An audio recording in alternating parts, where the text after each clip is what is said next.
pick. And Holly from Missouri. And Yes. Yes, he's amazing also. I mean, I like certain people, DeSantis, I mean, most of us, we agree, I think. But the one thing that they're all tied together with that Holly is fighting is, of course, Article 230, as you know, to change the law so that the Twitter and all the corporations that get away with doing what they're doing and saying and knocking free speech out. So that's how I've been doing it. I just wanted to know if you guys are aware of that, because they're aligned with the Democratic Party, as you know, media, etc. And free speech is not there unless we fight it. So there's another thing to fight, and I think that's huge.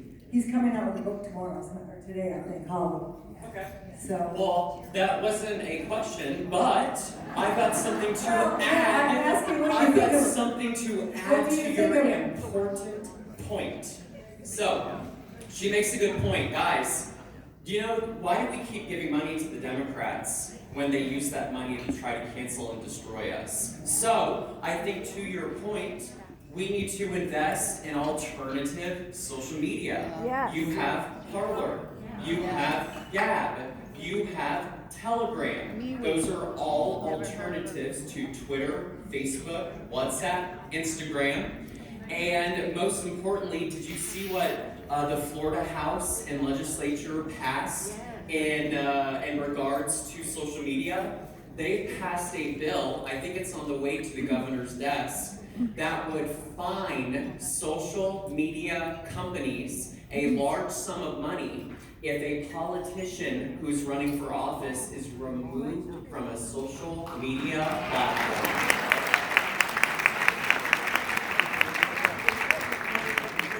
So, what does that tell you? We can push back at the state level by calling our legislators to pass legislation to help protect our constitutional rights. Very good point. And I'm going to take one last question. Perfect. I have it right here. Excellent. And thank you for your wonderful singing talents tonight. Thank you very much. You know, we're a nation of law and order. That's what our Constitution is all about. And with this defunding of the police, what can we do to combat that? Because I just feel that our society is going to continue to deteriorate if we don't support the police and how, law and order is so important in our nation. So what could we do as people to combat that? I don't have a great answer. I talk to police officers all the time, and I thank them, but I don't really think police officers understand when we thank them. It truly is from the bottom of our heart, because they're putting their lives literally on the line for us. And I said to them, I was in Dunkin' Donuts, and they knew who I was. They said, "Can we get a picture with you?" And I said, I got to tell you, it's probably even more difficult for you now, because even if you're in a dangerous situation where you may lose your life, you probably even hesitate to reach for your firearm for fear of retribution, for fear of what can happen to you. And they agreed with me. Guys, I don't have an answer. The only thing that we can do is push back. The one good thing is I see back the blue flags everywhere. And but no, we need to create the culture. We need to create the movement. And part of that is, guys, we don't rock the boat. We're conservatives. We need to change that. Change it! You guys need to speak up, please. If not us, then who is going to do it? I really mean that, guys. We're fighting for the soul of our country, please. And I need people to speak up. I need you to be loud. I need you to be bold, unapologetic, unabashed. But I encourage people, here's my thing. Why does the Black Lives Matter? If they really want to reform the police, I don't understand why they don't become police officers. And that's kind of my encouragement to people. If you want to change a system, you have to become a part of it.